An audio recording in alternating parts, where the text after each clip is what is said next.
Les gens passent plus de temps à planifier leurs vacances qu'à planifier leur vie. Je dis toujours que la motivation, c'est savoir ce que vous voulez, mais aussi être clair avec ce que vous ne voulez pas. Parce que la douleur est en fait une plus grande motivation pour les gens que le plaisir. L'une de mes règles préférées s'appelle la règle 18-40-60, qui dit que lorsque l'on a 18 ans, nous nous inquiétons de ce que tout le monde pense de nous, que lorsque l'on a 40 ans, nous nous foutons complètement de ce que le monde pense de nous, et que lorsque l'on a 60 ans, on réalise en fait que personne n'a jamais vraiment pensé à nous. Les gens passent leur journée à s'inquiéter de ce que les autres peuvent penser d'eux, plutôt qu'à eux.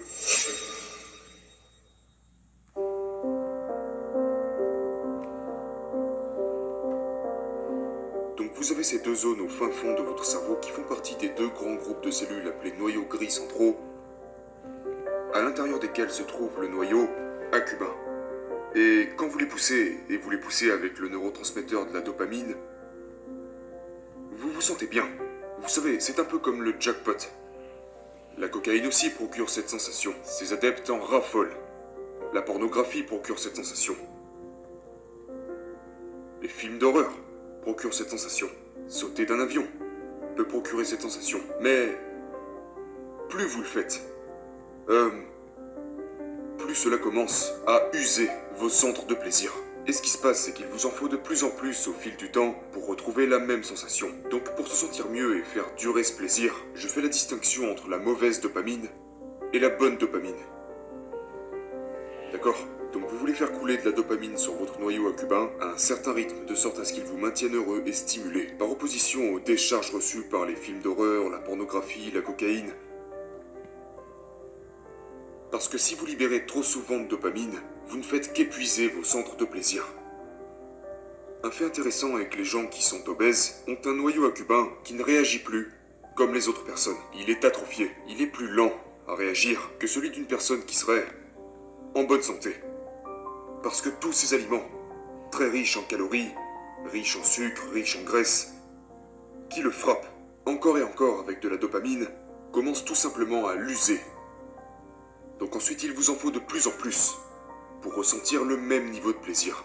Et vous savez, après avoir accompagné de très nombreux toxicomanes au fil des années, ce qui se passe avec les toxicomanes, c'est qu'au début, ils consomment pour se sentir bien, puis à partir d'un moment, ils ne consomment plus pour éviter la dépression. Donc ils se retrouvent à consommer de la drogue dans le seul but de se sentir normaux. Mais ensuite, vous savez, le cycle d'addiction démarre et les gens se retrouvent alors piégés. Donc vous voulez toujours protéger vos centres de plaisir.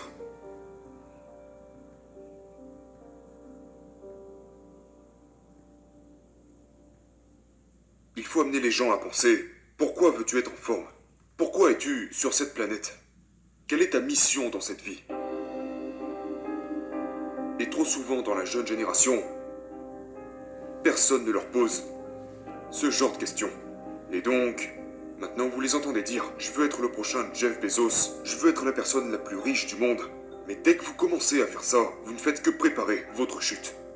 D'accord? Car ceci est un type de pensée qui mène à la dépression. C'est aussi le mauvais côté des réseaux sociaux, car vous vous comparez à des personnes qui ne sont en fait pas tout à fait réelles.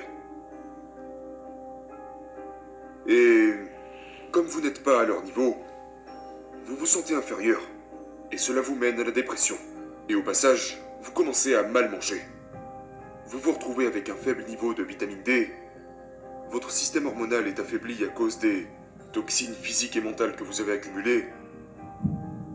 Et bien évidemment, ça ne s'arrête pas là, mais lorsque vous vous comparez aux autres, vous savez, je pourrais me dire, eh bien, je n'ai jamais gagné le prix Nobel, donc ma vie n'a pas de sens. C'est juste pathétique. La marijuana augmente le risque de psychose de 450% si elle est consommée de manière régulière. Ce n'est pas une bonne chose. Et la raison pour laquelle je suis devenu en quelque sorte pessimiste est que j'ai réalisé plus de 150 000 scans cérébraux axés sur le flux sanguin et l'activité du cerveau. Et à ce niveau-là, on finit par avoir une image toxique du cerveau. C'est un peu comme il y a 20 ans en arrière, l'alcool était considéré comme bon pour la santé, n'est-ce pas? Je dois boire mes 2 verres de vin par jour parce que c'est bon pour le cœur, etc. Mais désormais, nous savons parfaitement que l'alcool est relié à 7 types de cancers différents. Même si vous ne buvez que légèrement de façon modérée, toute consommation d'alcool indique un risque accru de développer un cancer.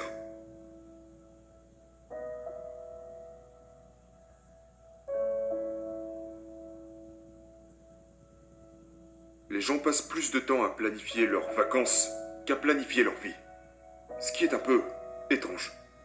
Donc je conseille à tout le monde de remplir sa page miracle, qui est dans le livre. Donc tout d'abord, qu'est-ce que je veux? Dans ma relation, disons par exemple, avec ma femme, eh bien je veux une relation aimante et bienveillante, avec un soutien mutuel. J'ai toujours voulu ça. Je ne sais pas pourquoi, mais j'ai toujours voulu ça, d'accord? Mais quand je visualise cet idéal, quand j'ai cette pensée qui me vient en tête, je ne fais que la filtrer. Maintenant, est-ce que le simple fait d'y penser m'apportera ce que je veux? Eh bien, non, ce n'est pas ça qui m'apportera ce que je veux. Mais je le garde en tête. Maintenant, comment puis-je la concrétiser? Eh bien, si je bois, je suis moins susceptible de la concrétiser. Si je fume de la drogue, je suis moins susceptible de la concrétiser. Si je suis en manque de sommeil, je suis moins susceptible de la concrétiser. Et donc c'est d'abord la santé du cerveau et les habitudes, puis ensuite la direction claire que je décide d'emprunter. Seulement maintenant, je peux réfléchir à comment y arriver.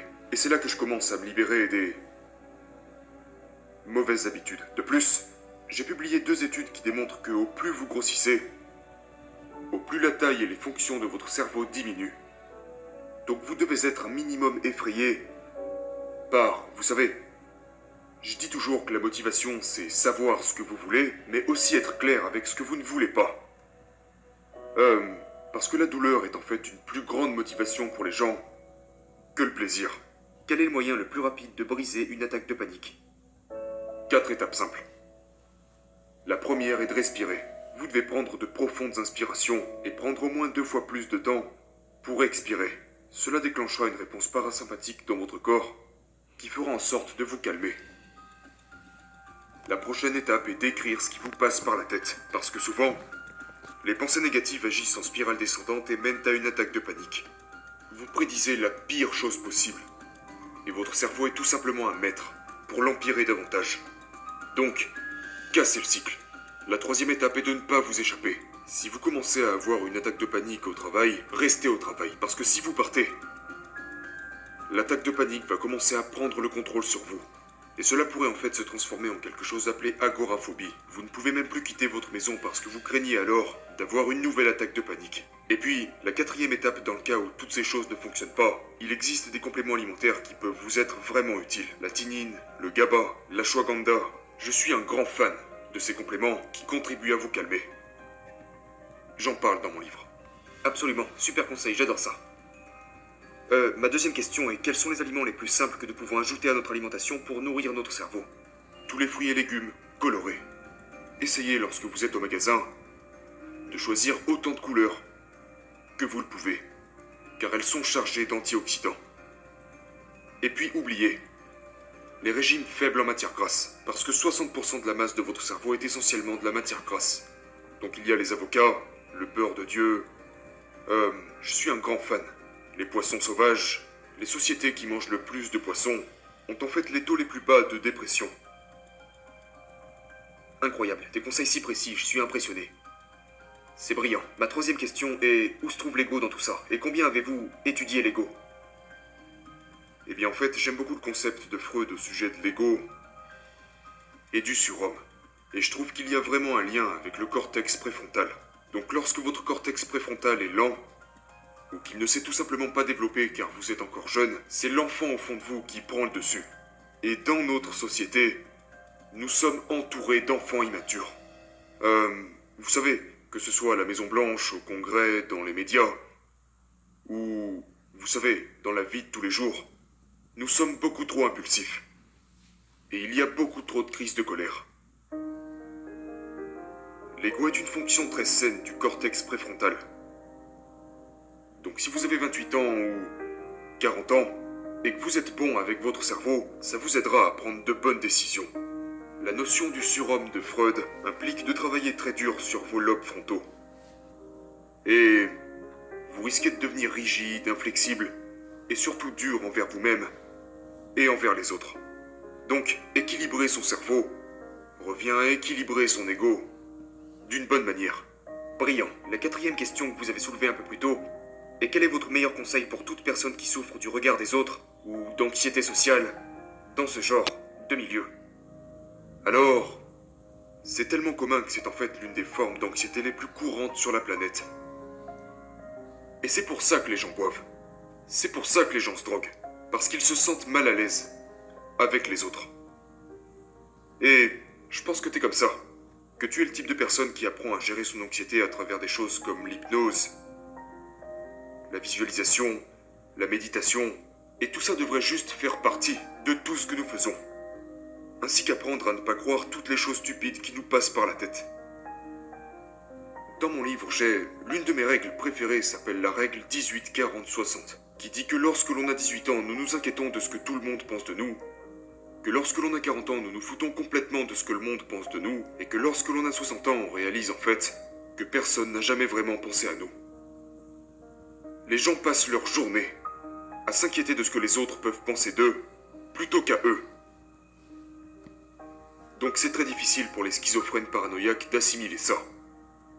Parce qu'ils pensent toujours que le monde entier les observe, alors que ce n'est pas du tout le cas. Et vous devez comprendre que si une personne a un regard négatif sur vous, ça ne veut rien dire de plus que cette personne est constipée mentalement.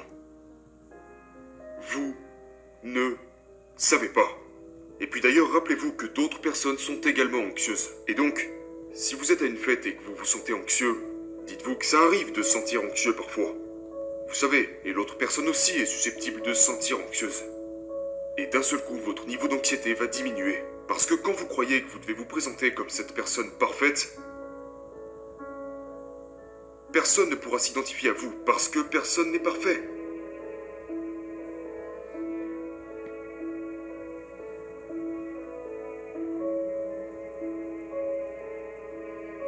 J'ai terminé mon livre avec un chapitre sur l'amour, qui dit que vous ne faites pas la bonne chose parce que vous le devez. Vous faites la bonne chose parce que vous vous aimez. Si vous vous aimez, que vous aimez votre planète, que vous aimez votre pays, que vous aimez votre monde, vous vous retrouvez à faire les bonnes choses, pas par devoir, mais par amour. Et si vous faites les choses par amour, il devient alors tellement plus facile de les faire.